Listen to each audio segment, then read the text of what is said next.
কমলপুর, পীরগাছা, বগুড়া। আসসালামু আলাইকুম ভিউয়ার। সবাই কেমন আছেন? আশা করি সবাই ভালো আছেন, সুস্থ আছেন। বরাবরের মতো আবারও আপনাদের মাঝে আরেকটা ভিডিও নিয়ে চলে এলাম। আজকে আপনাদের দেখাবো কমলপুর, পীরগাছা, বগুড়া।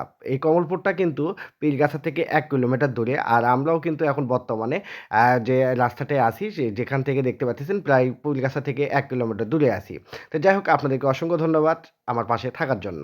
আজকে দেখুন যে রাস্তাটা কত সুন্দর, যে আমি এর আগে ভিডিওতে বলেছিলাম যে পীরগাছা রোডের যত এলাকা দেখবেন তা আপনাদেরকে ভালো লাগবে, কারণ অনেক সুন্দর সুন্দর জায়গা আছে। আর প্রবাসী ভাইরা তো আমার ভিডিওগুলো পেয়ে পীরগাছা রোডে যারা পীরগাছা থাকেন তারা অনেকে অনেক জায়গা দেখতে চাইছিলেন। যাই হোক আমি চেষ্টা করতেছি আপনাদের মাঝে কিছু অংশ তুলে ধরার জন্য, কারণ আমি যেভাবে যাই সেভাবে ভিডিওগুলো তৈরি করি। অনেকে আমাকে অনেক জায়গায় যেতে বলছিল, তো আমি আসলে সেই ক্ষেত্রে পারিনি, তার জন্য আন্তরিকভাবে দুঃখিত। কারণ আমি মেন রোড দিয়ে যাওয়ার ডান পাশে এবং বাম পাশে যেতে যেগুলো এলাকা পড়ে সেগুলো দেখানোর চেষ্টা করি, কারণ সব এলাকা একবারে ভিতর যে গিয়ে মনে করেন ভিডিও করা সম্ভব না। তো যাই হোক আপনাদেরকে অসংখ্য ধন্যবাদ আমার পাশে থাকার জন্য এবং ভালোবাসা দেওয়ার জন্য। তবে আবারও একটা কথা বলবো যে আপনারা যদি কোনো এলাকা দেখতে চান অবশ্যই দেখানোর চেষ্টা করব।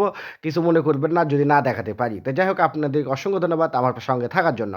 দেখুন যে গাছগুলো কত সুন্দর, যে পীরগাছা রোডের যে রাস্তাটা আছে, রাস্তাটা দেখতে পাচ্ছেন একবারে সোজা এবং ডানে এবং বামে অনেক বড় বড় গাছ এবং অনেক পুরাতন, যা আপনারা দেখলেই বুঝতে পারবেন। আমি যদি নাও বলি তাও আপনারা বুঝতে পারবেন যে গাছগুলো কত পুরাতন আর এবং গাছগুলো কত সৌন্দর্য হয়ে আছে যে রাস্তার দুই পাশে।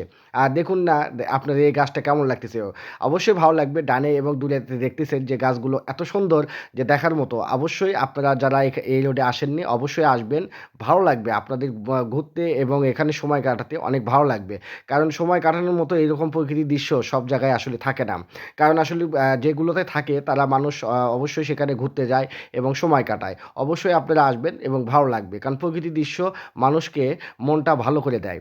আর আমরাও অবশ্যই চাবো যে আমরা আসুন সবাই গাছ লাগাই এবং পরিবেশ বাঁচাই, কারণ গাছ লাগালে এইরকম পরিবেশ আরও আমাদের ভালো হবে এবং শ্বাসকষ্ট আমাদের দূর হবে, কারণ নিঃশ্বাস সবচেয়ে বড় বিষয়।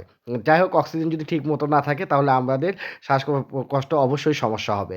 তো যাই হোক আপনাদেরকে অসংখ্য ধন্যবাদ। একটু অন্যরকম কথা বললাম, কেউ কিছু মনে করবেন না, কারণ ভিডিওতে অনেক কিছু সময় অনেক কিছু বলে থাকি, কারণ এটা আসলে আমাদের একে অপরকে মানে পরামর্শ না, আমরা একে অপরের একটু মনে করে দেওয়া আর কিচ্ছু না।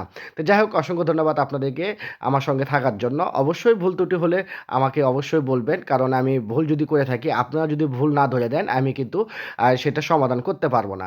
দেখতেছেন যে গাছগুলো কেন বললাম যে গাছগুলো কত সুন্দর, মনে হয় দেখতেছেন যে এত ভালো লাগতেছে যে দেখার মতো পরিবেশ হয়ে আছে। তো যাই হোক আমরা কিন্তু কমলপুর চলে এসেছি। এটাই হচ্ছে সেই কমলপুর, ছোট্ট একটা এলাকা। আর এরপরে কিন্তু মানে ১ কিলোমিটার পরেই হচ্ছে আপনার পীরগাছা। তো যাই হোক এরপরে পীরগাছার ভিডিও দেখার আমন্ত্রণ জানিয়ে আজ এই পর্যন্তই। যদি ভিডিওটা ভালো লেগে থাকে অবশ্যই আপনাদের লাইক, কমেন্ট, আপনাদের মতামত দিয়ে আমাকে শেয়ার দিবেন। যদি অবশ্যই যদি মতামত দেওয়ার কিছু থাকে, জানার কিছু থাকে অবশ্যই আমাকে জানাবেন। আমি চেষ্টা করব আপনাদেরকে বলার জন্য এবং দেখানোর জন্য। চেষ্টা করব যে যদি আপনাদের ভিডিওতে যেন সবসময় আপনাদেরকে ভালো কিছু উপহার দেওয়ার জন্য। সবাই ভালো থাকবেন, সুস্থ থাকবেন। আল্লাহ হাফেজ। আসসালামু আলাইকুম।